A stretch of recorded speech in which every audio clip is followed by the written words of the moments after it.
Bonjour à tous et bienvenue sur Le Tilt, le podcast qui explore les nouvelles formes de travail et partage des idées et des outils à celles et ceux qui veulent réinventer leur vie professionnelle.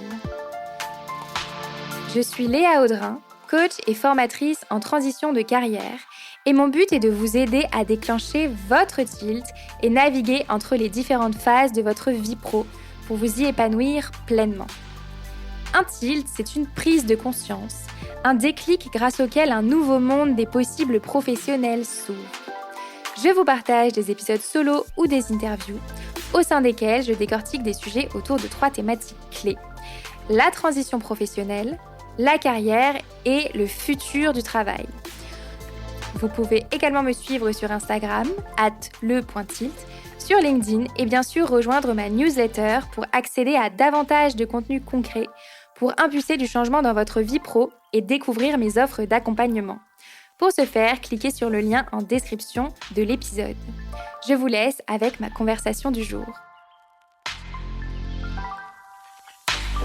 Mais qu'est-ce que je vais faire de ma vie ?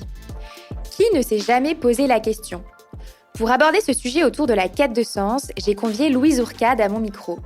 Louise, je l'ai rencontrée dans mon ancien coworking. C'était mon dernier jour là-bas et elle son premier. On s'est rencontrés de justesse et heureusement car c'est une très très belle rencontre. Louise est autrice et plume en freelance et sa particularité, c'est qu'elle a l'art et la manière d'écrire sur les événements qu'elle traverse dans la vie, avec profondeur, humour et générosité. En rencontrant Louise, je me suis tout de suite plongée dans son travail. J'ai lu sa newsletter et je suis tombée sur l'édition où elle parlait de sa quête de sens professionnel. De la voie royale en école de commerce, à l'absurdité qu'elle ressentait dans le monde corporate, jusqu'à son lancement en tant qu'autrice indépendante. Ce fut une évidence, j'avais envie de parler de ce sujet avec elle à mon micro. Pendant cette heure de discussion, nous parlons de besoin de reconnaissance, de questionnement quant à une potentielle carrière artistique, de quitter la voie royale, de comment affirmer sa singularité, de l'impermanence des envies professionnelles et de freelancing. Avant de passer à la discussion, j'avais envie de vous partager cette discussion de Claire Marin, dans son essai Rupture, qui résume bien la manière dont on questionne la notion de réussite et de sens professionnel pendant notre échange avec Louise.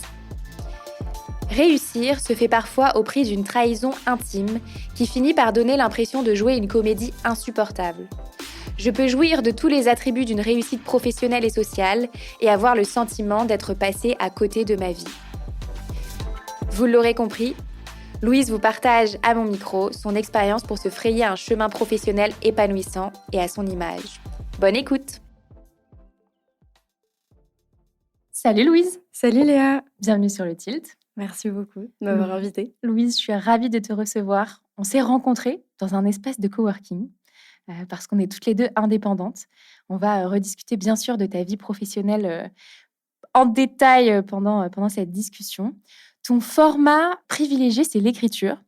Mais aujourd'hui, on va papoter de tous ces sujets-là et on va surtout parler de quête de sens. Quand je t'ai rencontrée, j'ai été voir ton travail et je suis tombée sur un de tes articles sur la quête de sens. Un article très long, parce que tu es une aficionados des textes très longs. Et tout le texte m'a super parlé, quoi. Donc, je me suis dit, bon, il faut que j'invite Louise à mon micro, donc on est là. Alors, avant de nous parler de ta vie pro, est-ce que tu peux nous dire qui tu es sans parler de ton travail, s'il te plaît ? Ouais, je vais essayer. Du coup, je m'appelle Louise, j'ai 27 ans. J'habite à Paris. J'ai habité à Paris presque toute ma vie, sauf 4 ans en Angleterre.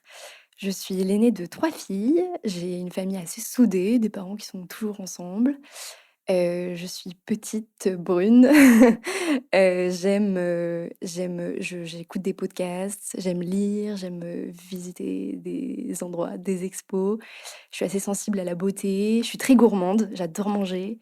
J'aime bien faire la fête parce que je suis un peu nerveuse sous mes airs un peu doux et j'ai besoin de me défouler.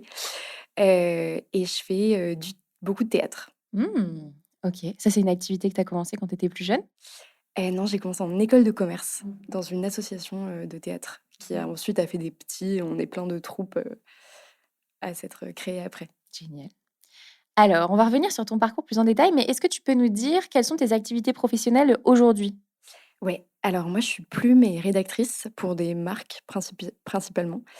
Et du coup, pour ces marques, j'écris, toutes sortes de formats. J'ai pas de format, privilégié. J'écris des articles, des newsletters, des textes qui sont destinés à des applications. J'ai écrit parfois des posts LinkedIn, pour des dirigeants, de cabinets de conseil. Enfin, je me suis pas mis de limite, j'ai essayé plein de trucs.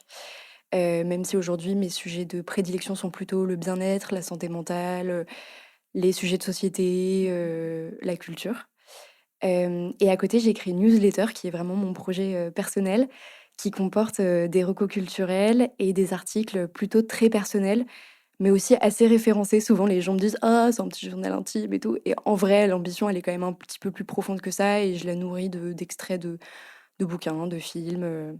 de podcasts, voilà. J'essaye qu'elle soit pas Ouais. juste, intime. Mmh. Oui, puis en fait, effectivement, tu fais référence à parfois des œuvres d'art, Ouais, des c'est choses ça. comme ça, c'est hyper, Ouais, ouais. hyper intéressant. Je vous invite vraiment, à aller la lire parce que je pense que ça peut intéresser plus d'une personne, qui nous écoute. Comment il est né ce projet de newsletter?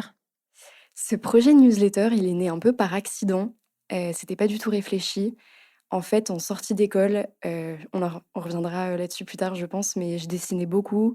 J'avais créé une boutique de dessin, j'essayais un peu de m'affirmer en tant qu'illustratrice, et à l'époque, du coup, j'essayais de trouver des moyens de communication un peu annexes. Il se trouve que je suis pas une grande, grande fan des réseaux sociaux. Enfin, j'y suis comme beaucoup de monde, et j'aime bien dans une certaine mesure, mais j'étais pas super à l'aise, et du coup, j'ai créé une newsletter pour avoir un peu ce côté, voilà, pouvoir m'exprimer sur le temps long, pouvoir aller un peu plus en profondeur des sujets.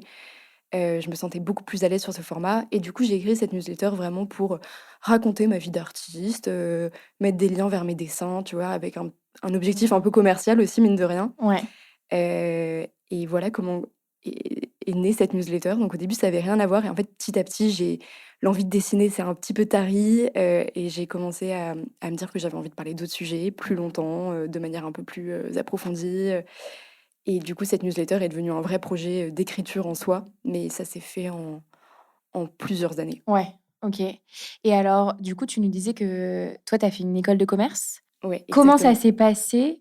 Quels ont été, peut-être tes stages au sein de cette formation-là? Et je sais que tu as eu beaucoup d'interrogations autour de, la voie royale, quel chemin pour moi après une école de commerce? Est-ce que tu peux nous en dire plus sur, cette étape de réflexion?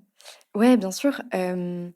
Alors en fait, moi, j'avais vraiment, suivi, comme beaucoup, beaucoup de jeunes élèves, enfin d'élèves d'école de commerce, j'avais vraiment, suivi, toutes les étapes, dont j'avais entendu parler, comme, la voie royale par, mes parents, par les établissements dans lesquels j'étais passée.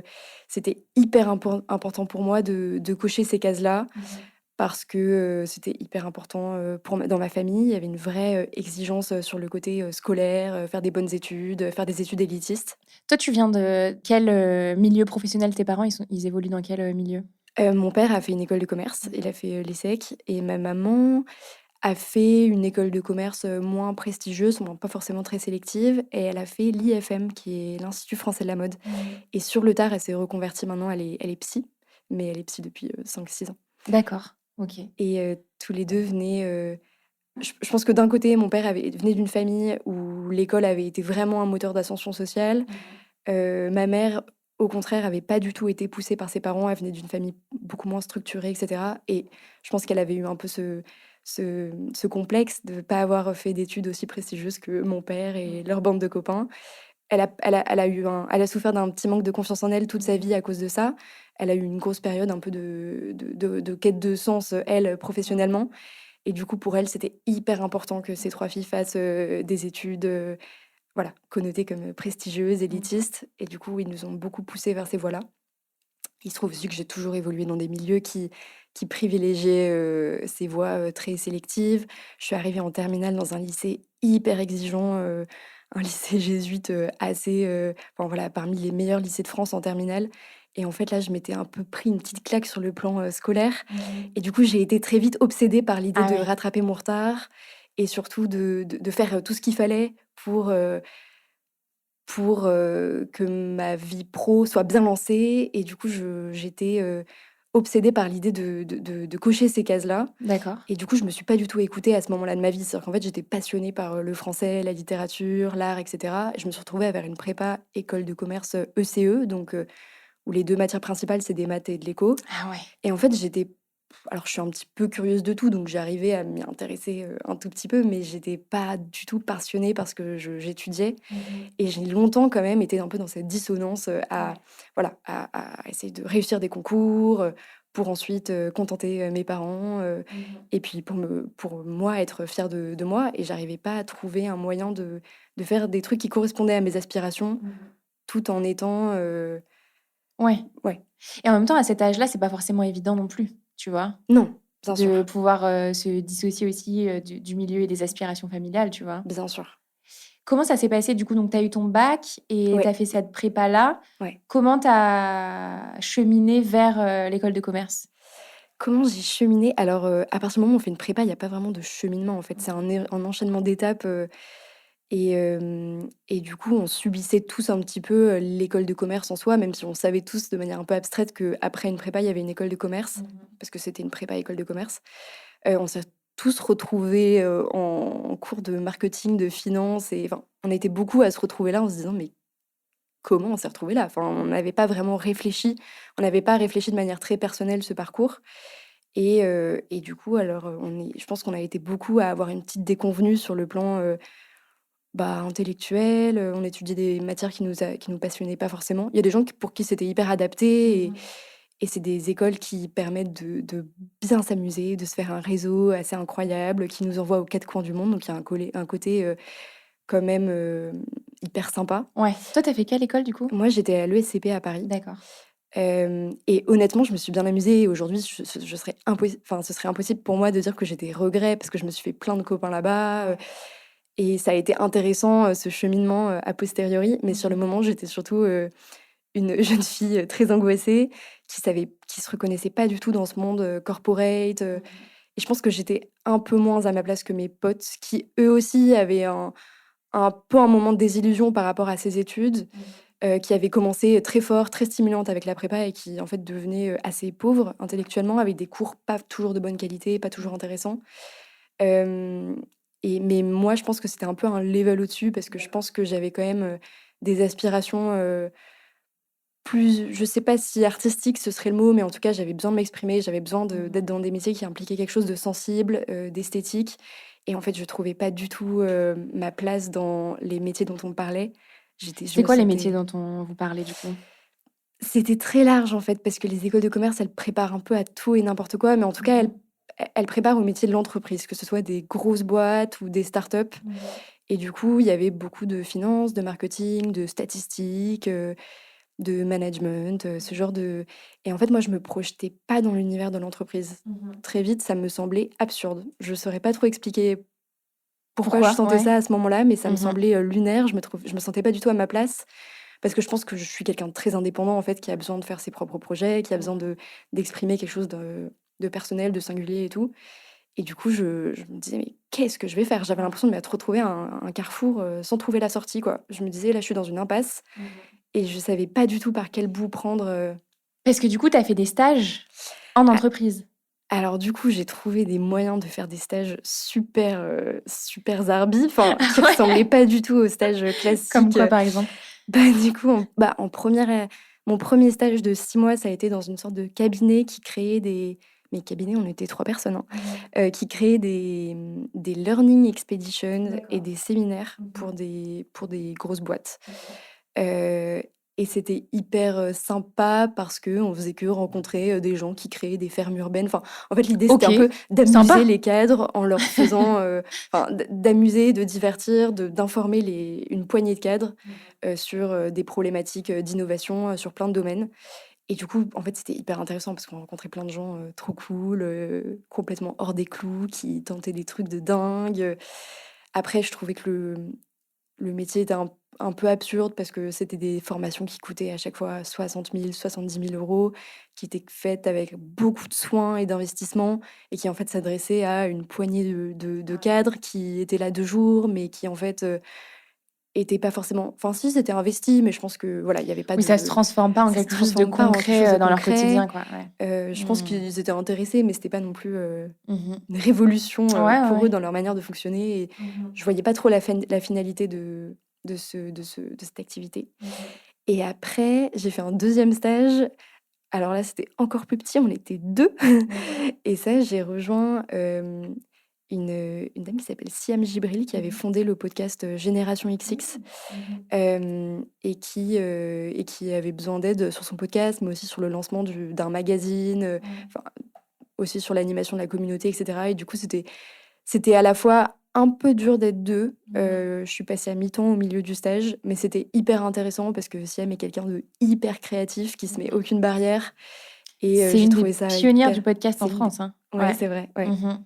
Le podcast s'est arrêté au 100e épisode, mais c'était très chouette et hyper intéressant et on s'est aussi entouré de plein de gens donc j'ai quand même fait des rencontres assez chouettes, Ouais. au sein du podcast. Mmh. Génial.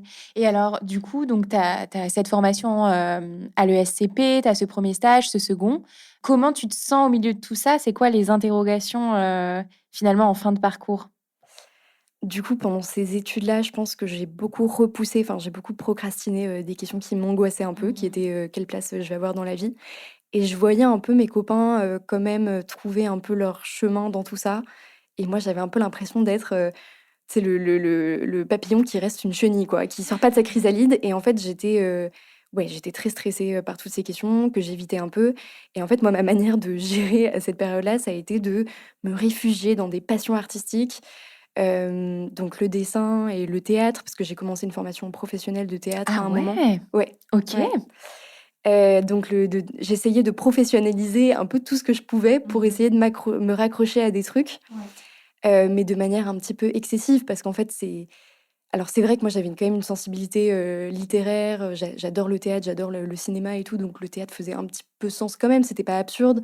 Mais, de là à me retrouver sur scène, plusieurs heures par jour, enfin tu vois, c'était assez contre nature. Ouais. Je me sentais hyper, vulnérable en fait, sur scène, Mmh. je me faisais un peu violence. Le dessin, pareil en fait, ça partait d'une vraie passion, d'un vrai, goût de la beauté, du beau, des couleurs et cetera, mais et puis je pense que ça me servait quand même à je retrouvais quelque chose un peu de j'arrivais à exprimer un peu de sensibilité, Mmh. via ce médium, mais tu vois, de là à être, toute seule, toute la journée, à m'exprimer, Ouais. par, du dessin en fait, c'était pas non plus totalement moi. Mmh. Donc il y a eu un peu ces 2 passions que j'ai essayé de pousser à un point, qui est Ouais. devenu un peu absurde et OK. qui me rendait pas hyper heureuse. Hem Et en fait, petit à petit, je suis sortie d'école, j'ai commencé à faire des missions, je savais que je voulais pas, être en entreprise. Je me OK. disais: «Il faut que je me laisse le temps d'explorer et de Mmh. savoir ce que je veux faire». Et ça, c'est très fort, hein, parce que parfois, quand tu es dans le rouleau compresseur de la voie royale, avoir cette présence d'esprit de se dire: «Bah, en fait, ça ne me convient pas et il faut que je prenne le temps de trouver ce qui me convient», c'est très fort. Comment est-ce que toi, tu as, réussi à avoir ce recul si tôt et à te l'autoriser? En fait, je pense que la petite crise d'ado, elle s'est vraiment faite en école. Mmh. En école, j'avais quand même une posture, petite rebelle, quoi. Genre, Mmh. et du coup, ces trucs artistiques me permettaient aussi d'avoir cette posture un peu alternative. Je trouvais ça cool, en fait, aussi Ouais. de tester des trucs, complètement différents, qui avaient absolument rien à voir de ce dont on me parlait au quotidien. Hem Et en fait, c'est vraiment en école que je pense que j'ai fait des où j'ai poussé les trucs les plus extrêmes, Ouais. où je me suis retrouvée, pendant un mois avec des comédiens pros, en Corse, enfin, j'ai vraiment tenté des expériences, à la fois, très, étonnantes et riches, mais aussi, assez difficiles, tu vois? Que Mmh. pour une jeune fille, qui vient pas de ces milieux-là à la base, qui vient d'un Mmh. milieu, vraiment beaucoup plus classique et cetera et du coup, je pense que j'avais vécu, toutes ces expériences et je pense que c'était évident pour moi, que je voulais pas rejoindre une entreprise. Enfin, à ce moment-là, c'était pas je l'ai pas du tout vécu comme une décision, courageuse à prendre. Pour moi, justement, je trouvais ça hyper courageux d'aller dans une boîte, tu vois? Mmh. Et ça me semblait au-dessus de mes moyens, tu vois? C'était plutôt, Ouais. l'inverse pour moi, en termes de OK. raisonnement. Mmh. Je me disais, tu vois, j'essayais de trouver une place, je me disais: «Est-ce qu'il y aurait pas des boîtes, un rôle? Est-ce que je pourrais pas faire, je sais pas, de la communication dans une start-up et tout?» Enfin, puis j'avais mes parents derrière qui m'encourageaient plutôt vers ces voies-là, qui étaient un Mmh. peu plus des compromis par rapport à ce qu'eux avaient eu comme attente Ouais. et je m'en sentais mais complètement incapable. Je me Mmh. disais: «Je vais pas y arriver, je vais pas arriver à me fondre, dans un groupe», donc c'était plutôt, Ouais, c'était pas un acte courageux, c'était plutôt, Ouais. j'accepte que j'y arriverai pas et que je ferai autre chose. Ouais, OK. OK, OK. Ça, Mais c'est des c'est manières de voir l'histoire, hein. Souvent, j'ai aussi une manière un petit peu, négative aussi de voir, le parcours que j'ai eu, tu vois? Et c'est vrai, en soi, c'est aussi un peu courageux, enfin, on peut voir les choses de 2 manières. ouais, ouais, non, c'est hyper intéressant et puis je pense que c'est pas non plus, noir ou blanc, tu vois? En fonction de où tu en es, de comment tu te sens et cetera, tu peux aussi, avoir différents ressentis sur un même événement. Ouais, bien Donc sûr. heu, donc je comprends tout à fait ce que tu veux dire et du coup, cette exploration, donc tu disais, tu as testé le théâtre, tu as testé le dessin, certaines voies artistiques. Est-ce que tu dirais, au final, qu'après, après l'avoir réellement exploré, que c'était finalement juste un fantasme? Alors, c'était pas des fantasmes dans le sens où le plaisir que j'avais, à faire cette activité, il était vraiment réel. Mmh. Tu vois, le dessin, j'en faisais toute seule dans ma chambre depuis que j'avais 14 ans, et j'en avais fait des heures et des heures, tu vois? Et j'étais quand même arrivée, à un certain niveau et tout et j'avais vraiment du plaisir à en faire, Mmh. mais pas à ce point-là, tu vois? Ouais. Et le théâtre, pareil, j'avais adoré le théâtre, à l'école. Mmh. Ça avait été vraiment un ça avait été sur le moment, ça avait été un peu une petite révélation et aujourd'hui, tu vois, je fais du théâtre toutes les semaines, j'ai une petite troupe et tout et c'est resté un vrai plaisir. Donc c'était pas totalement des fantasmes. Après, je pense que j'avais vraiment le fantasme de la vocation, tu vois? Mmh. Je me rappelle, bah, dans ma famille, il y a pas mal de gens, tu vois, qui ont trouvé très tôt ce qu'ils voulaient faire. J'ai un cousin, super charismatique en plus, qui nous a toujours un peu épatés, qui est architecte et qui a monté son agence et c'est vraiment une success story dans la famille. D'accord. Un autre cousin qui est avocat, et qui est passionné par ce qu'il fait. Ma meilleure amie de lycée, était pas du tout scolaire et était partie faire du design de mode à la Sainte-Martine à Londres. Aujourd'hui, elle réussit trop dans ce qu'elle fait et tout et je pense que j'avais vraiment une envie Mmh. de trouver moi aussi mon truc et du coup, j'ai essayé de trouver cette vocation dans des métiers Mmh. un peu dans des clichés, tu vois? Ouais. Le métier de comédien, le métier d'artiste, c'est enfin, il y a pas plus grande vocation, Ouais. dans l'imaginaire collectif, en tout cas, on imagine que, c'est vraiment, la vocation absolue, quoi.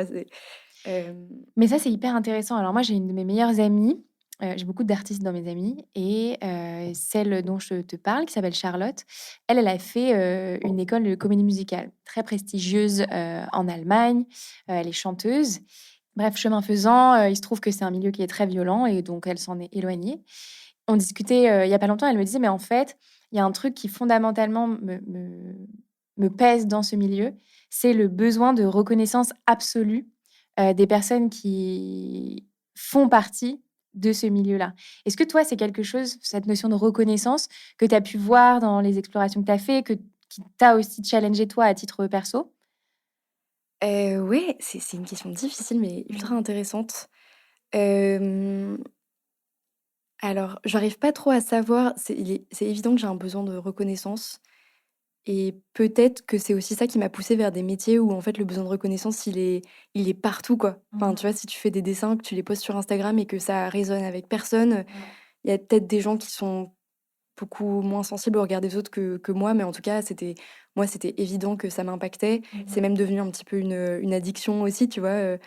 Je me rappelle vers la fin, de mes activités un peu illustratrices, je postais des trucs, mais j'avais juste envie d'avoir, la réaction des gens. J'étais un peu Ouais. addict à ce shoot de dopamine, et en fait, l'activité en soi me procurait beaucoup moins de plaisir qu'au début Mmh.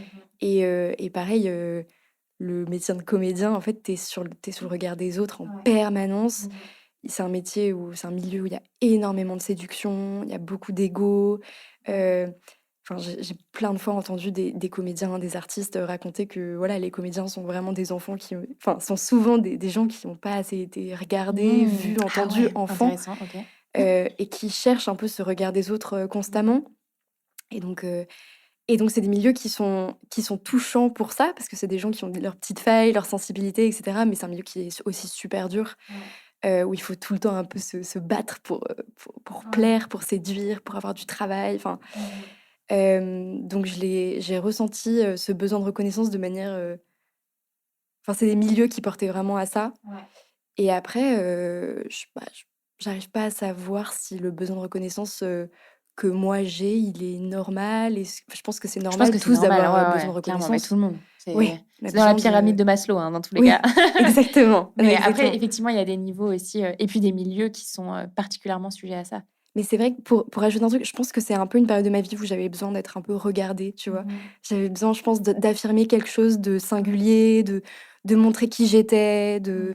de me différencier, des autres élèves d'école de commerce. J'avais besoin de dire que j'étais différente. Je Ouais, saurais pas trop t'expliquer pour toi, pourquoi, c'est des trucs psy, ouais. je pense qui remontent à longtemps, mais je pense que j'avais besoin de cette OK. différenciation, de Mmh. m'affirmer différemment. Super intéressant et du coup, comment est née ton idée d'avoir une activité d'écriture en freelance?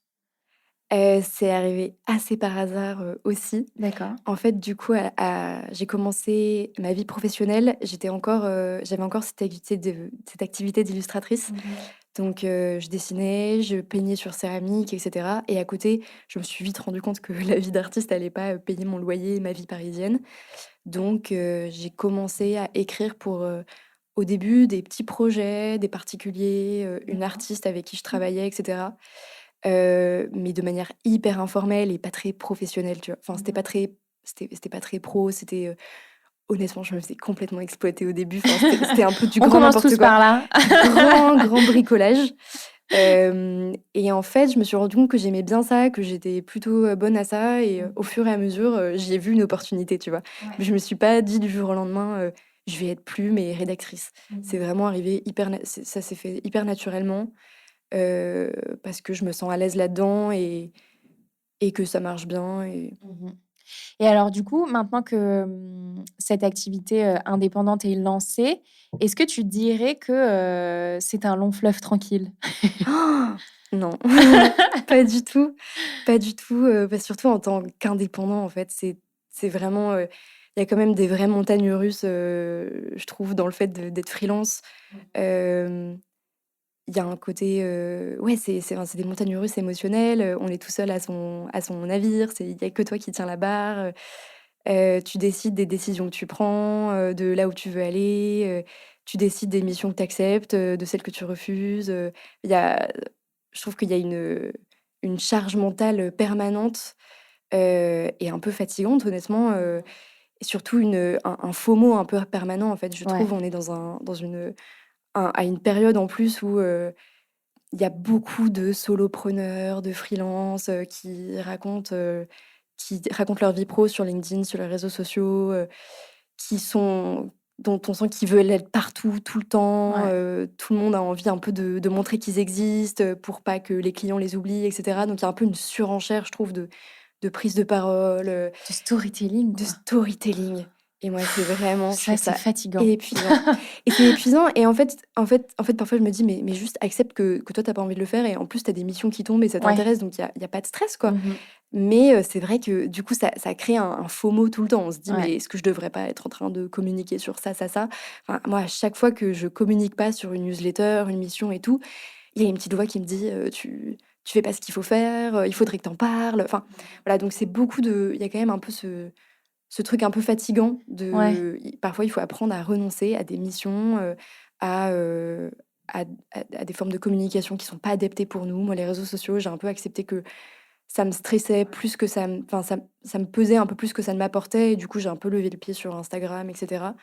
Mais c'est pas du tout évident de le faire, quoi. Ouais. Je me dis tous les jours: «Est-ce que tu manques pas des opportunités? Est-ce que ta newsletter, elle grandirait pas plus?» Mmh. Donc non, c'est tout sauf un long fleuve tranquille, surtout que, je suis encore à une période où je construis mon activité et Mmh. du coup, je dis oui à tout. Ouais. Je n'arrive pas à refuser des missions et du coup, ça crée un truc où je me retrouve parfois avec des périodes un peu plus de creux, puis des périodes où je suis Gros pic. submergée Ouais. de travail et Ouais. là, bah, je me retrouve à bosser, beaucoup le soir, le week-end, j'ai du mal à prendre des vacances et tout donc là, je suis un peu dans le moment de ma vie de ma vie pro où en fait, c'est cool, ça commence à prendre et cetera mais j'ai beaucoup de mal à doser Ouais. et à m'octroyer Mais des ça, moments c'est de un repos. ouais, c'est un très gros sujet, chez les indépendants. Ouais. Je suis pas sûre qu'il y ait de moments où ça s'équilibre, de manière pérenne. Je pense pas. Enfin, j'ai pas mal de free, j'en ai reçu beaucoup à mon micro et je pense qu'en fait, juste faut accepter que des fois c'est extrêmement chargé et des fois ça l'est moins et qu'il faut s'organiser en termes de trésor et en termes de temps et d'énergie. Mais je suis pas sûre qu'il y ait de moments où finalement, tu sais, tes clients sont hyper stables tout au long de l'année, pendant des années, etc. Je suis pas sûre que ça existe. Ouais. Ouais, non, t'as peut-être raison. Je sais pas, C'est enfin, peut-être le prix à payer pour tous les autres avantages, parce que là, j'ai ouais. parlé que C'est quoi les des avantages alors inconvénients, selon mais toi? bah, moi, je suis quelqu'un qui me lasse beaucoup et assez vite, donc je trouve ça chouette de travailler sur des missions hyper différentes, avec des enjeux hyper différents, des univers. Là, je travaille avec quelqu'un qui est dans la production musicale et qui a des halls de danse, et donc dans un milieu beaucoup plus artistique, autour de la création, donc hyper sympa. Ouais. J'écris pour une appli de rencontre et je trouve ça hyper fun à faire. À côté, j'ai des missions plus classiques, plutôt, dans la sphère professionnelle, orientation professionnelle et tout, et je trouve ça incroyable de pouvoir varier autant, les sujets de réflexion et tout. Et après, je trouve ça incroyable de pouvoir m'organiser comme je veux, de pouvoir me dire, je bosse un dimanche après-midi, mais mon jeudi après-midi, je le passe, dans un musée ou dans la forêt. Enfin, ça, c'est J'adore. quand Ça, c'est même un truc que ouf. j'ai du mal à faire, moi. Je Ouais. pense que je suis encore un peu matrixée par le monde de l'entreprise que j'ai quand même quitté en 2020. Ah, c'est vrai? Ouais, et des fois, j'ai du mal à m'octroyer, tu vois, je sais pas, un musée en semaine. Ouais, J'ai du mal, quoi, ouais, vraiment. ouais. Tu sais, j'ai la petite voix de la bonne élève slash, culpabilité de, quand même, je pourrais faire ce que je veux, mais quand même, je vais pas le faire parce que qui suis-je pour me l'autoriser, tu vois? Ça, c'est des Ouais, choses je que tu comprends. ressens ou pas, toi aussi? Je le ressens un petit peu. Après, j'ai un peu la chance d'avoir une newsletter qui comporte des recos culturels, et Ouais, du c'est coup, je vrai. peux un peu Bien vu. me manipuler un peu le truc et me dire C'est qu'en vrai, fait, c'est c'est vrai. pour le taf. Ce qui, en vrai, est un peu de la mauvaise foi, parce que enfin, c'est surtout parce que j'ai envie d'aller faire une expo. Mais après, non, je comprends ce que tu veux dire, et moi, je garde un réveil tous les matins, tôt. Je Ouais. travaille en général quand même, je travaille tous les jours. Donc non, je me fais Mmh. un peu plus rock'n'roll que ce que je suis en réalité quand même. J'adore. Ça reste assez organisé et cadré quand même. Mmh. Et du coup, tu parlais, du fait que tu étais quelqu'un qui avait une grande curiosité, besoin de renouveler les sujets, les supports et cetera, de manière, régulière. Ça, pour moi, c'est un sujet qui est très, très important dans la quête de sens, que d'accepter l'impermanence de nos envies, tu vois? Quand j'accompagne des gens en coaching qui se posent, la question de: «Qu'est-ce que je vais faire après?», souvent, il y a une forme de rigidité dans la demande qui est: «Bah, j'aimerais trouver, la chose que j'ai envie de faire et pour les 15 prochaines années, ne plus jamais y revenir». Je trouve que c'est un sujet complexe. Qu'est-ce que tu en penses, toi, de ce sujet de l'impermanence des envies? Moi, je suis un peu comme toi, Ouais. je trouve ça chouette de se laisser un peu vivre, de se laisser changer.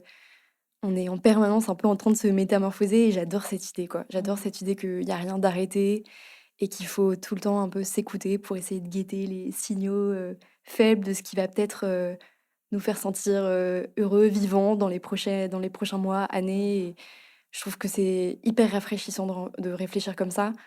Et si je vois ma vie pro comme une espèce de enfin, si je me dis que là, je suis à ma ligne d'arrivée et qu'en fait, ça va être comme ça toute ma vie, franchement, ça me déprime d'avance. Enfin, ça m'ennuie, ça me déprime. J'ai besoin de changer, de casser un peu la routine, de Ouais. de faire évoluer mon activité en fonction un peu de, voilà, de ce que je sens en moi, quoi. Mmh. Ça, c'est je trouve que tu as quand même cette force d'embrasser, qui tu es. Je trouve que c'est ça qui ressort beaucoup de tes newsletters, de tes articles et puis même de notre discussion là aujourd'hui. Une flexibilité en fait, dans la manière dont tu envisages ta vie pro. Ouais, je pense que tu as raison. Ça va aussi avec des gros défauts, Mmh. mais mais oui, je pense que je suis très ouverte par rapport à ce que ma vie va être, tu vois? J'ai pas trop d'idées préconçues, Mmh. mais du coup, ça va aussi avec une tendance à, tu vois? Je n'ai pas d'objectif. Je sais pas du tout où je vais être dans 6 mois, et souvent, c'est un peu déstabilisant, surtout qu'en fait, on est dans une société où on te parle beaucoup de ça. On te dit où tu veux aller, c'est quoi tes objectifs, combien tu veux gagner, cette année. En fait, c'est partout, tu vois? Cette manière de penser dans le taf, elle est partout, et moi, je fonctionne pas comme ça. Je suis incapable de te dire, ce que j'ai en enfin, mais c'est un peu un défaut aussi, tu vois? C'est à la fois, Mmh. un truc, je pense qu'il faut un peu qu'on déconstruise et qu'on se dise: «OK, on sait pas, en fait, où on Je veut sais être dans pas. 5 ans». Effectivement, bon, on vit, dans un monde et un monde du travail, capitaliste, donc forcément pour atteindre des objectifs financiers, il faut avoir, tout un plan, derrière. Je sais pas si c'est un défaut ou si c'est, une autre manière de faire qui est peu commode et enfin, sur laquelle on communique moins. Je pense pas. Enfin, je trouve que c'est intéressant aussi de pouvoir te recevoir à mon micro et donner aussi la parole à des gens qui fonctionnent, qui ont une activité professionnelle plaisante, qui les nourrit, sans se dire bah voilà, cette année, j'ai envie de faire tel CA et à tout prix, Ouais, tu vois. ouais. Au contraire, je pense que c'est important d'avoir des messages comme le tien qui montrent des réalités de vie différentes, tu vois. Ouais, peut-être, peut-être. Mais c'est vrai que du coup, quand je parle de mes projets à des gens, parfois j'ai l'impression de ne pas être convaincante en fait, parce que j'ai pas ces chiffres ou cette direction à leur donner. Tu vois, hier, j'ai candidaté à un accompagnement et j'ai été prise au premier round et j'avais un entretien hier. Et en fait, j'avais l'impression que tout était très flou dans ce que je racontais. Alors, c'était hyper sincère et en fait, pour moi, mon projet, au fond, il est cool et j'y crois. Mais je sentais que, en fait, comme j'avais l'air un peu ouverte à tout, mais ce qui est vraiment le cas, Ouais. et je me fais pas trop d'idées préconçues de là où je veux aller, je pense que ça a un peu déstabilisé la personne en face qui s'est dit, ok, un peu perché cette nana quand même. Enfin, j'en sais rien, je sais pas exactement ce qu'elle s'est dit, mais j'ai toujours un peu peur de dégager ouais, de donner cette Ouais. impression. Mais en fait, ça, c'est aussi des masques qu'on se met parce que, bon, là, j'ai accompagné quand même plus de 50 personnes en coaching. Souvent, on se met dans une case, dans un cadre défini pour répondre à une attente, etc. La vérité, c'est que la plupart des gens n'ont aucune idée de ce qu'ils sont en train de faire, en fait. Mais vraiment, Ouais, c'est ouais. c'est la stricte vérité. Et même des gens qui ont des responsabilités, je pense, dans des grosses boîtes, etc. Je pense que si tu creuses un peu, il y en a, ils sauront pas te dire quel est le but de tout ça, tu vois. Oui, c'est beaucoup de posture, et c'est rassurant en vrai. Ouais. Et alors là où c'est un petit peu un défaut quand même, c'est que j'ai un peu le doute facile et en fait, je remets ma vie en question, mais tous les 4 matins. Ok. Et donc ça, c'est un peu usant et ça, c'est un peu un truc, Ouais. contre lequel, je sais que c'est un peu un truc qui peut me tirer vers le bas Ouais. et là, pour le coup, j'essaye de faire taire un peu ces petites voix qui m'attirent vers la remise en question en permanence et tout, et qui sont un peu l'envers de cette flexibilité et cette liberté, tu vois? Ouais. Intéressant. Moi aussi, je vis ça. Toi aussi, c'est Ouais. vrai? Le sujet du doute, ouais, c'est un très très gros sujet Ah chez ouais? moi. Ouais. Sur, la manière dont tu travailles, enfin sur tout ou sur ta vocation ou sur, Tout, hein. OK, ouais, ouais. Non, je pense qu'en fait, c'est effectivement, comme toi, je partage ce truc d'avoir beaucoup d'envie, de curiosité, avoir envie de renouveler très régulièrement ce que je fais, même si j'ai quand même une base stable avec le podcast, les coachings, etc. Mais il y a beaucoup de choses autour. Mais c'est vrai que parfois, je me demande, est-ce que je fais les bons choix? Est-ce que ce que je fais aujourd'hui, ça va pas avoir un impact finalement néfaste pour la suite de ce que j'ai envie de faire, tu vois? Enfin, ces trucs de doute, c'est quand même assez présent, même si je trouve que ça va mieux quand même. Et avant, c'était beaucoup plus récurrent. J'ai pas mal travaillé ça avec une psy que je voyais il y a quelques temps. Et un jour, j'arrive et je lui dis, mais en fait, j'en ai marre de douter. Enfin, pourquoi je doute comme ça tout le temps? Et elle m'avait dit une petite phrase qui m'a beaucoup aidée. Elle m'avait dit: «Mais en fait, la question, c'est pas pourquoi, la réponse c'est». Et je pense qu'il y a vraiment une part de nature aussi, tu vois? De gens qui ont le doute facile et qu'en fait, se poser des questions, avoir des choses qui viennent challenger ta sensibilité et donc tout un panel, d'interrogations associées, je pense que c'est aussi, en tout cas pour moi, dans ma nature et ça m'avait fait beaucoup de bien d'entendre ça. Mmh. Ouais. Ouais, tu arrêté de te demander: «Pourquoi je doute? C'est parce qu'il y a quelque chose qui cloche?» Ouais, c'est Non, ça. en fait, je suis quelqu'un qui a le doute un peu plus facile que d'autres, Ouais. parce que je suis sensible, parce que, Plein d'intérêts et que en ouais, fait, du coup, tout ça, vient rechallenger les cartes régulièrement, tu vois? ouais. Oui, c'est vrai, c'est aussi un peu l'envers de la curiosité, je Oui, pense. ouais, Les gens qui doutent jamais, en vrai, c'est aussi des gens, qui s'intéressent enfin, tu vois, qui ont vraiment, tout de suite trouvé leur truc et qui s'intéressent à pas grand chose d'autre ouais, et c'est un modèle, cool et je pense que c'est super, reposant au quotidien et tout, mais du coup, ils ont pas cette curiosité qui est aussi un atout, ouais, enfin. exactement. Comment tu les gères les doutes, du coup, aujourd'hui? Qu'est-ce que tu fais? Les doutes, je les note, j'ai un petit journal Ouais. intime sur lequel je griffonne, tous les matins. J'en parle beaucoup, j'en parle à mes potes, il y a un moment, j'ai vu une psy et je pense que ça m'avait fait du bien. Enfin, sauf, ma première expérience de thérapie où la psy m'avait dit, «Il n'y a pas de vent favorable pour qui ne sait pas où il va». Mais elle me l'a dit de manière un peu cassante et tout, j'étais genre: «OK, merci». Je sais, enfin. Ah ouais, ça, c'est Après, bien. je les gère pas, hein, ils sont là, Ouais. ils sont là et je pense que je serai quelqu'un qui enfin, je me remettrai toujours un peu en question, surtout en permanence. mais avoir trouvé quand même une activité qui me plaît et où je me sens à ma place, les doutes se sont quand même un petit peu calmés, tu vois? Ouais, mais je suis d'accord avec toi. Le doute est quand même, Ouais. vient pas non plus de nulle part, tu vois? C'est comme les doutes amoureux, souvent on a beau essayer de se convaincre et tout, c'est qu'en fait, il y a quelque chose qui va pas, quoi. Enfin, Ouais. Oui, c'est ça, c'est qu'il y a des déclencheurs. Il y a une part de nature, mais il y a aussi une part de déclencheur et de réalisme dans le questionnement, tu vois. ouais. Ouais. Et là où c'est cool de douter, c'est qu'il y a quand même des gens qui restent très longtemps dans des situations qui leur conviennent pas et qui vont, vivre un peu des demi, enfin, Des demi-vies. des demi-vies. Enfin, Ouais. c'est Non, horrible c'est de dire horrible, ouais. ça, Oh c'est là là, très ouais. dur. Non, non, mais qui vont être un peu frustrés pendant, Ouais. mais juste un petit peu et qui, du coup, ils vont persévérer dans une situation, un couple, un job, alors qu'en fait, bon, bah, l'avantage de douter, c'est qu'on est un peu prémunis de ça, quoi, de cette Ouais. stagnation, dans un Oui, truc c'est qui ça. vraiment te rend malheureux, ça, au moins, a Ouais. priori. Hmm. C'est quoi tes activités rémunératrices aujourd'hui?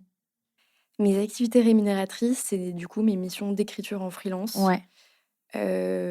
Du coup, tu vois, en ce moment, j'ai 4 différents clients. C'est beaucoup du travail d'écriture d'articles, de rééditorialisation Ouais. d'articles, c'est-à-dire que je repasse sur du contenu D'accord. pour le mettre au goût, du ton de la marque, et cetera. Là, du coup, j'ai plein de contenus, d'applications à écrire pour une application de rencontre. Donc ça va plus être des petites phrases, un peu ludiques, des QCM, des tests de personnalité, ce genre de trucs. Ça, Ok. j'adore parce que c'est Génial. hyper créatif. Mhm. C'est assez léger, en fait, et c'est moins sérieux que mes autres missions et du coup, je trouve que c'est hyper rafraîchissant. J'écris aussi d'autres articles pour une marque de cosmétiques Ouais. et à côté, ma newsletter commence à me ramener un petit peu de sous, mais c'est encore assez irrégulier et je teste plein de choses, mais rien n'est encore très structuré. Donc j'ai un peu des sous qui viennent des dons de Ouais. mes lecteurs. J'essaye un peu de créer des partenariats qui commencent à me ramener des sous de temps en temps, mais le modèle n'est pas encore super rodé et c'est encore Ouais. du test and learn, clairement. Trop bien. Il faut. On en parlait en off tout à l'heure. En fait, les projets de contenu initiaux, toi, ta newsletter, moi, mon podcast, etc., c'est aussi des projets qui mettent du temps à se construire, à aboutir, à rémunérer. C'est pareil, tu vois, tous les discours, les storytelling autour de mon média me rapporte 10 cas par mois au bout de 3 mois. C'est bon, quoi. Il y en a marre. C'est pas la réalité de 99% des gens. Donc, juste écrivez, faites des contenus, des reportages sur des choses qui viennent de vos tripes. Et puis ensuite, ça se construit autour, quoi. Ouais, de ouf. Et puis être patient et pas trop se comparer aussi à des gens qui Ouais. ont 50 ans, enfin, tu vois, qui sont à une autre étape Ouais, de ouais. leur vie. Et Mhm. du coup, moi, parfois, je me compare à des mecs, mais en fait, qui ont déjà 25 000 abonnés sur LinkedIn ou Oui. quoi. Et en fait, oui, tout de suite, ils arrivent à monétiser leur newsletter. Et au début, je me dis, mais what? Ça fait 2 mois qu'il a lancé son truc. Ouais. Et du coup, voilà, arrêter un peu de se comparer. On a tous nos chemins différents. Ouais. Et No timing. ouais, Mm. exactement. Mm. Génial. Ce serait quoi ton conseil ultime, Louise, à quelqu'un qui est en pleine phase inconfortable de quête de sens, de doute, de réorientation professionnelle? Ouais, trop bonne question. Pas évidente, je trouve, mais trop intéressante.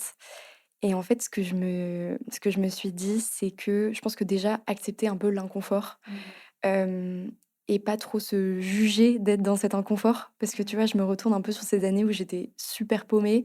En fait, j'avais hyper honte de pas savoir où j'allais. Enfin, tu Ouais. vois, j'avais l'impression qu'il fallait, avoir, ouais, une direction, qu'il fallait, savoir où j'allais, que, j'avais l'impression de percevoir le jugement des autres qui se disaient: «OK, elle est perdue, elle est paumée, elle sait pas où elle va», et en fait, ça arrivait à tout le monde, ça arriverait à tout le monde de se sentir paumé, d'avoir des gros moments de doute, pro ou des gros doutes de vie et en fait, c'est plutôt un bon signe. Ça veut dire qu'on se pose, ces questions. Enfin, c'est exactement ce qu'on se disait tout à l'heure.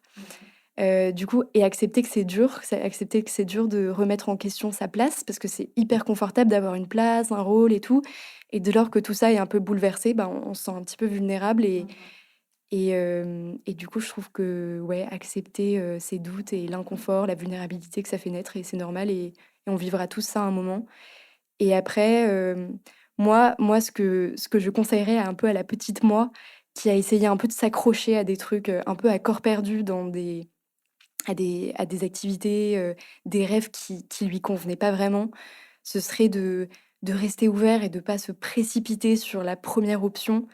Ça vaut aussi pour le dating, tu vois? Moi, j'ai un peu, comme j'aime pas t dans quand même, j'aime pas trop l'incertitude, enfin, j'aime bien la flexibilité, mais j'aime pas le gros flou. Ouais. J'ai un peu tendance à me réfugier dans, des relations, des jobs, enfin des options de carrière, hem, qui en fait me conviennent pas vraiment et en fait après je me retrouve, prisonnière d'un truc qui me rend malheureuse Ouais. et du coup je pense qu'il faut plutôt se dire: «OK, je vais faire plein de petites expériences, je vais rencontrer plein de gens, mais je reste ouvert et je prends le temps d'explorer». Je prends le temps d'explorer, de pas prendre de décisions trop hâtives, de pas, m'accrocher, Mais ça, c'est trop important. J'en parlais en story il y a 2 jours parce que c'est un sujet qui est crucial. En fait, on a l'impression que trouver sa voie, se reconvertir, ça se fait en 3 mois. Mais non, en fait, le temps pour opérer le changement et trouver une vraie réponse, il est long. Et moi, je le vois chez mes clients, les gens qui ont fait des gros changements de vie, ça prend 1 an, 2 ans, 3 ans et c'est important. Enfin, le la notion de temps, elle est cruciale, quoi et c'est important, de le rappeler. ouais, carrément. Et du coup, Louise, on arrive à ma dernière question, qui est ma question signature que je pose à tous mes invités. C'est si tu pouvais constituer ton board de rêve dans lequel tu convierais 3 personnes, personnalités, entrepreneurs, pour te conseiller tout au long de ta carrière, qui est-ce que tu mettrais dedans? Ouais, trop cool, ta question signature. Bon, je pense déjà au début, j'ai pensé enfin, je me suis dit: «OK, il y aurait 15 nanas dans mon dans mon board» parce J'adore. que j'ai pensé à plein de meufs. La première personne à laquelle j'ai pensé, c'est, Fanny Boucher qui a créé, une marque de bijoux qui s'appelle, Bangla Begum et c'est vraiment quelqu'un genre, je suis une fangirl, quoi. Je la OK. trouve trop cool. Je pense qu'elle aurait pas du tout le temps d'être, dans mon board, On mais sait jamais, on sait jamais. mais elle est trop stylée, elle m'inspire et c'est quelqu'un qui a complètement cette flexibilité dont on parlait. C'est quelqu'un du coup qui est parti 10 ans en Inde, après un des pre voilà, après ses études d'Hippocagne, donc elle est très littéraire, elle avait fait, 2 ans, de prépa littéraire, 10 ans en Inde où elle a découvert la gémiologie. Elle est rentrée à Paris, elle s'est démariée, enfin elle s'est défiancée, d'un mec, elle est partie à Berlin, je crois. Elle a créé sa marque de bijoux, qui est magnifique. Ça part de ça en fait, j'adore ses bijoux de base. Et et en fait, aujourd'hui, elle fait beaucoup de yoga, elle fait des voyages incroyables. Elle a aucune barrière, elle a peur de rien. Elle traverse des mers, méditerranéennes, à en nageant. Enfin, OK. elle se met Ah aucune ouais, limite et elle, incroyable. ouais, elle a une vie hyper esthétique. Enfin, sa vie est un roman complet D'accord. J'adore. et là, tu vois, elle adore écrire, elle est très littéraire et tout. Donc en fait, là, elle a commencé à écrire, une newsletter où elle raconte, ce qu'elle a vu, entendu, et donc en fait, elle a tu sens que c'est quelqu'un qui est hyper proche de son intuition, et qui se met aucune barrière dans sa vie pro et tu sens que sa vie va être un peu cette longue, Ouais. métamorphose, Mmh, dont trop on bien. parlait. Ça pique ma curiosité, je vais aller voir ça. Elle est trop stylée. OK. Et alors après, une deuxième personne à laquelle j'ai pensé, c'est, l'artiste Margot Derry. Qui est, qui est vraiment une des femmes les plus inspirantes que je connaisse. Du coup, qui en plus, elle j'avoue que dans les premières années de ma vie pro, je me suis vachement projetée parce qu'elle avait fait l'ESCP. Elle a créé une boîte, pour aider les startups, à décoller et en fait, un deuil a un peu remis tout en question. Elle est devenue artiste peintre D'accord. et c'est quelqu'un que je trouve hyper inspirant parce que elle a vraiment poussé sa pratique d'artiste. Elle s'est reformée, elle est partie à Londres, faire une école d'art, mais elle s'est pas du tout cantonnée à la figure de l'artiste, solitaire. Mmh. Elle a créé plein de trucs incroyables. Elle a créé une résidence au Maroc Ah magnifique, ouais, génial. où il y a des artistes qui viennent, repeindre des grottes de pêcheurs, dans le sud du Maroc et c'est juste magnifique ce qu'ils font. Enfin, OK. c'est vraiment, une réussite. Elle a créé, une structure qui s'appelle le Cercle de l'Art, qui a pour but, d'aider les artistes peintres à avoir des revenus réguliers et elles D'accord. sont plus d'une centaine d'artistes femmes maintenant dans le Waouh! Cercle de l'Art et en Génial. fait Margot, elle est comme ça. Enfin, dès qu'elle voit un souci, une injustice, un truc qui pourrait mieux marcher, elle crée un mouvement OK. et c'est quelqu'un qui arrive à soulever des montagnes, mais d'une manière qui est stupéfiante. C'est génial. Et en fait, c'est quelqu'un qui est aussi d'une générosité, d'une gentillesse. J'avais un peu bossé avec elle. Et en fait, très vite, à l'époque, je m'étais rendu compte que j'avais pas envie d'être assistante d'artiste, tu vois. Et je lui avais dit. Et elle a été tellement à l'écoute. Donc, c'est à la fois quelqu'un qui est mais en fait, j'aime pas le terme ambition parce qu'il dénote quelque chose d'un peu carriériste et individualiste. Mais en fait, je trouve ça incroyable de voir quelqu'un qui pousse aussi loin Ouais. ce qu'elle peut faire professionnellement, tant artistiquement que au niveau des collectifs qu'elle crée et tout. Et en même temps, quelqu'un qui est d'une humilité, d'une gentillesse et qui a des valeurs hyper fortes. Ouais. Et ça, je trouve que c'est très inspirant, quoi.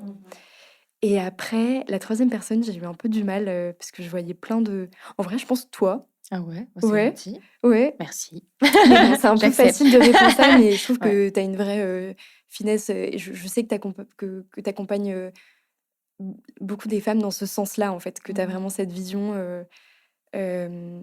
Ouais, enfin, bon, Ouais, à je- essayer d'avoir du sens et de la flexibilité, hein. C'est un peu ouais, notre ouais, mot-clé, mais c'est je pense ça, que c'est exactement. important. Ouais. Ouais. Mhm. Mais bon, c'est un peu facile de répondre toi. Et sinon, j'avais, il y a vraiment quelqu'un qui m'inspire beaucoup, mais qui est américaine, qui s'appelle Halin Naman et qui a une newsletter géniale que j'aime beaucoup, qui m'inspire beaucoup et qui s'est lancée en journaliste indépendante et qui a Ok, vraiment créé. super. Et après, j'ai aussi pensé à d'autres nanas. Genre, je me suis dit, pour le côté business, il faudrait que je m'entoure d'une Maud à la veste, tu vois, Ouais, une meuf genre ouais, ultra ambitieuse, qui se met ouais. aucune barrière en termes de prix et tout, qui soit un peu Mhm. une bonne coach sur la Ouais. partie business et Hmm. très unapologétique sur ses Ouais, prix. j'ai lu une newsletter d'elle il y a pas longtemps où elle disait en fait, moi j'ai une petite énergie et donc je bosse, je sais pas, 4-5 heures par jour max. Et en fait, c'est un non négociable. J'étais là, oh, j'adore. Tu Ouais, vois, on ouais, parlait de se connaître, de temps long, etc. J'ai trouvé ça hyper inspirant. ouais, ouais, Ok, clairement. j'adore ce board 100% féminin. Je me disais, c'était un peu fouillis sur la Très fin, chouette. mais Non, non, très cool. Très cool. Où est-ce qu'on peut te suivre, s'inscrire à ta newsletter? vous pouvez me suivre bah, sur Instagram et LinkedIn. Et sinon, si vous tapez Louise Ourcade, donc avec un H, newsletter, vous allez tomber tout de suite sur la newsletter sur Google. Parfait. Je mettrai tout de toute façon dans la description. Louise, un grand merci pour cette super discussion. Merci On Léa. aurait pu prendre un café encore pendant des heures. Donc, merci d'avoir fait le déplacement jusqu'à moi et je te dis à bientôt. Salut Léa, merci beaucoup.